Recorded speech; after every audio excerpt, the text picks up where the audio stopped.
In your court, what matters more, the rights of individuals or your political ideology? I apply the law to the facts. I asked a question, which matters more? Well, my political ideology doesn't matter at all. Okay, so I don't believe you.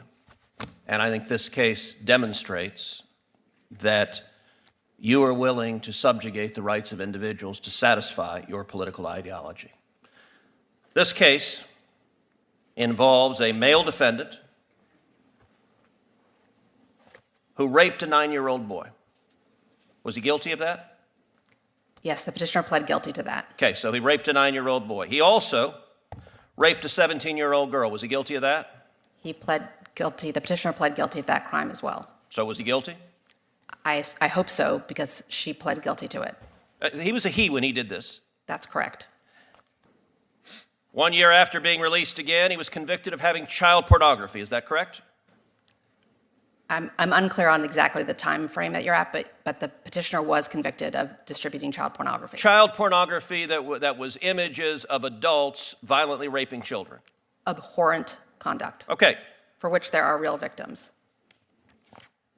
And this individual, 6'2", biologically a man. A minute ago you said that when this man decided that he was a she, you said this individual was, quote, I wrote it down, sober and entirely a female. That phrase struck me as remarkable. Did this individual have male genitalia? I think what I said, or at least what that is a verbatim quote, entirely a female. Sorry, what I meant to say was hormonally a female. Okay, but that's not entirely. Did this individual have male genitalia? Yes. So you took a 6'2" serial rapist, serial child rapist with male genitalia, and he said, you know, I'd like to be in a women's prison. And your answer was, that sounds great to me. Let me ask you something. The other women in that prison, do they have any rights? Is that a question you're asking me? Yes, the other women in that prison, do they have any rights? Of course. Do they have the right not to have a 6'2" man who is a repeat serial rapist put in as their cellmate? Senator Cruz, I considered the facts presented to me, and I reached a decision based on what the law is. I asked you a question. Do they have a right not to have a 6'2" man who is a serial rapist put in as their cellmate? Do those women have a right to that? Every person who's incarcerated has the right to be safe in their space. But you didn't think so. You didn't think so.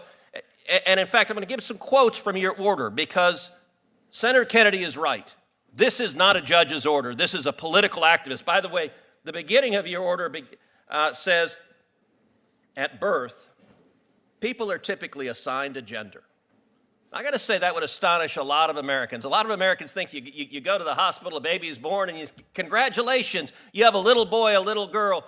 The assigned a gender, I know you went to Brown, but it sounds like it's in a college faculty lounge with no bearing on reality. The Bureau of Prison argued what I'm saying right now, that if you put this person in a female prison, there will be a risk of sexual assault to the women. And you know what you did?